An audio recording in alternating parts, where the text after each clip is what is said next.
Hello everyone, welcome to my channel. Please subscribe and keep watching more details. 90 Day Fiancé, Sumit and Jennie moved to the UK. Did they fake their financial woes to fund their move? 90 Day Fiancé stars Sumit Singh and Jennie Slatin appear to be starting afresh in a new country. They have likely wrapped up their business in India to relocate to the UK. However, the reality stars have some explaining to do after their disastrous appearance on The Other Way. Jennie and Sumit were among the few successful couples who chose to live a drama-free life. Fans were rooting for their return on the show. After years of waiting, the TLC stars made their comeback on TLC and showed off their new lives.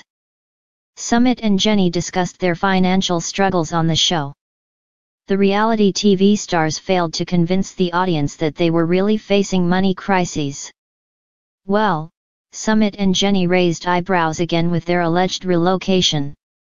Have they really moved to the UK? Why did they not move to America? Jennie and Sumit featured many ups and downs on 90 Day Fiancé.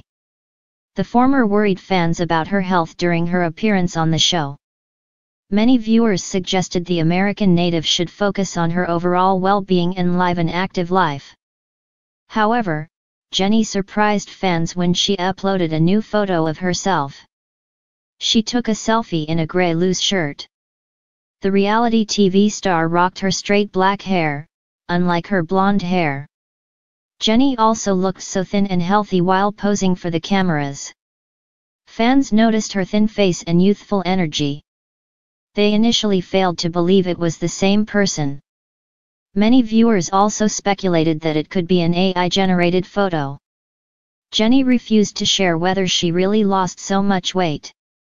But fans hoped to see her healthy and happy. Jennie and Sumit faced many struggles due to their significant age gap.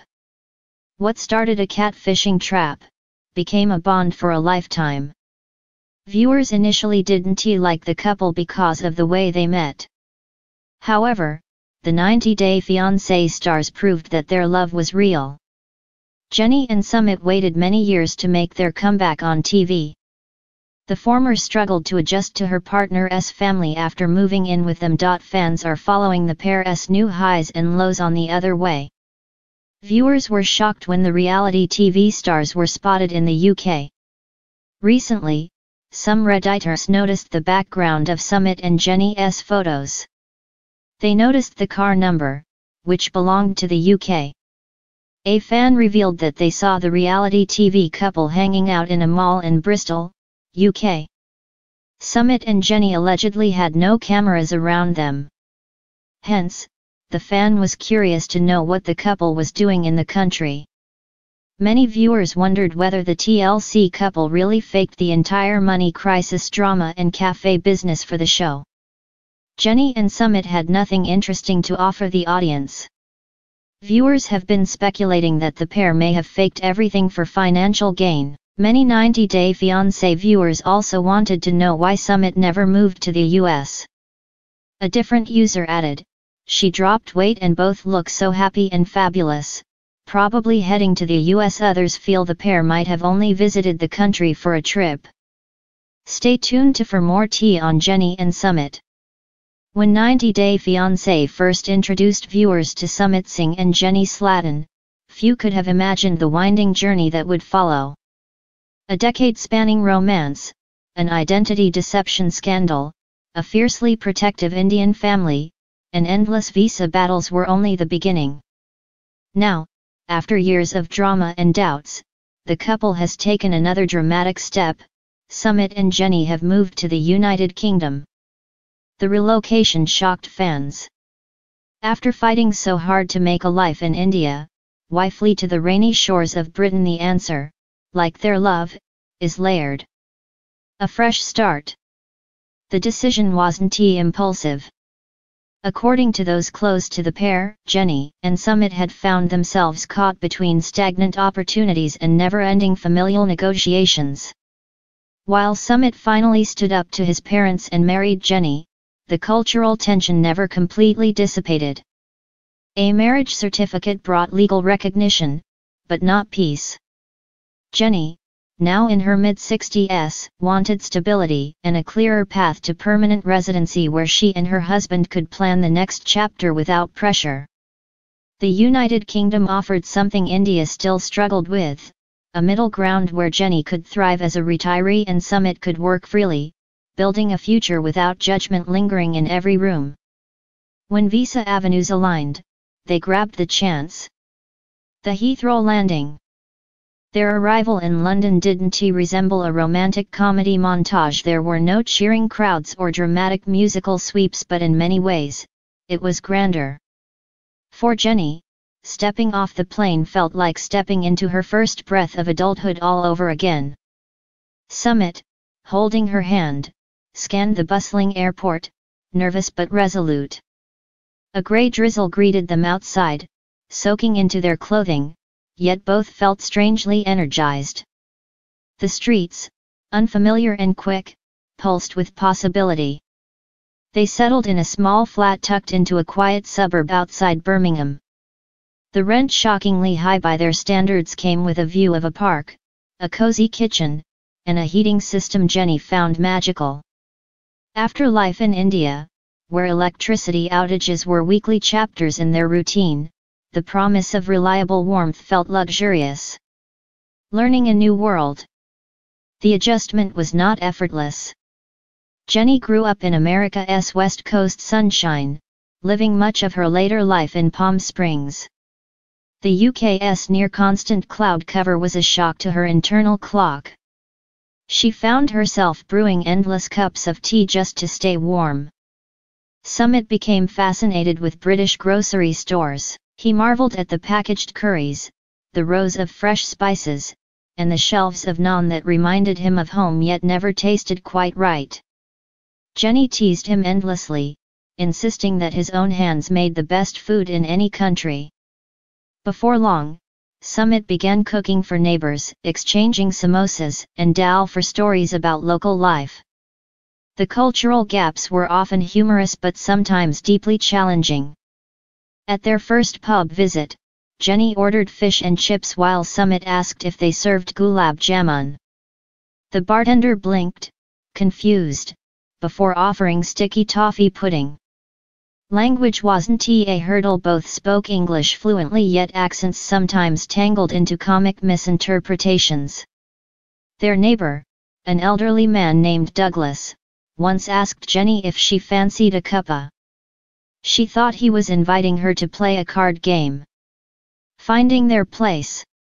Word spread quickly in their area that the couple from reality TV now lived among them. Curious locals wandered by, hesitant at first, then braver as conversations began. Jenny was surprised at how many people recognized her. Women approached her at shops, whispering that they had followed her story from the beginning. Some asked how she found the courage to move halfway across the world for love. Others admitted they hoped one day to meet someone who would fight for them the way Sumit fought for her. Sumit, meanwhile, became a favorite among the neighborhood men. They liked his calm energy, his ready smile, and his willingness to try everything: football matches, beer tasting, and even cricket clubs. Sumit joined a small local league, finding comfort in the familiar sport while building a new circle of friends. Together, they found their footing. A new business dream. Always resourceful, Sumit soon announced his plan to open a fusion pop-up stall. His idea was simple but brilliant: traditional British comfort food infused with Indian spices. Curried shepherd's pie, masala-spiced Yorkshire pudding, and spicy paneer toasties became early experiments. Jenny, ever the pragmatist, managed the bookkeeping and customer service. She charmed customers with her dry humor and candid stories about the TLC cameras that once followed them.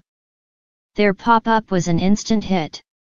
Local newspapers published features about the cross-continental couple whose love kept leading them to new adventures. Old fans tuned in through social media, cheering on their latest venture. Releasing the past. One of the biggest emotional shifts came months into their move, when Sumit felt something inside him lighten. The distance from his parents changed everything. The absence of tension gave him room to breathe, reflect, and grow. He still spoke with them regularly, but conversations no longer revolved around his marriage. They talked about weather, business, and hopes for the future.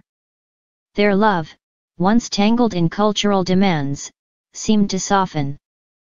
Jenny, too, felt a shift. For years, she had lived in fear of being uprooted, sent back to the United States without Summit.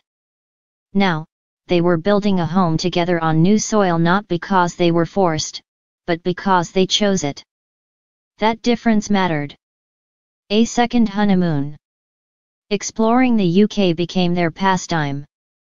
Castles fascinated Jenny. She stood for hours inside ancient stone walls, imagining stories centuries old. Summit preferred the countryside, wandering through green hills that rolled endlessly beneath moody skies. Sometimes they traveled to small towns just to sit in quiet cafes, watching strangers pass by, guessing their life stories. Their love matured here, less frantic, more settled. Arguments still happened, always had, always would, but the urgency that once surrounded them had faded. Instead, there was peace.